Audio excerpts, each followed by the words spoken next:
诗篇34篇，台北的诗，伫阿比米勒面前加疯癫，受赶出去的时所做的诗。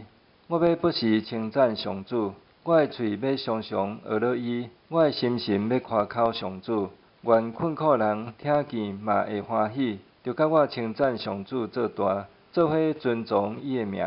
我求上主，伊有应我，救我脱离一切的惊吓。仰望伊的人，面有光彩，心快乐，因永远袂至到见笑失望。善车人求救，上主有听见，救伊脱离一切的艰难。上主的使者伫敬畏伊的人的四围扎营，救因脱出困境。试看就知上主真好，用伊做避难所的人真有福气。上主圣的子民啊，着敬畏伊，因为敬畏伊的人拢无欠缺。少壮会使嘛袂欠缺，袂枵。毋过追求上主的人，什么好物都无欠。细囝着来听，我要教示恁敬畏上主。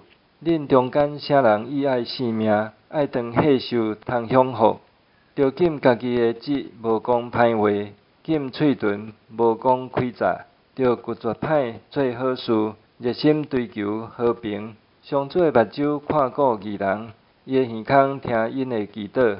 上主对做歹的人变面，对世间撤销因的名。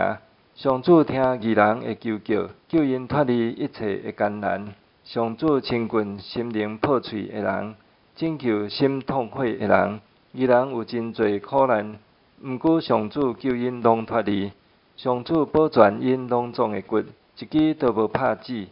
罪恶会害死歹人，怨恨义人的会受定罪。上主救赎伊的奴仆，倚靠伊的人，连一个都袂受定罪。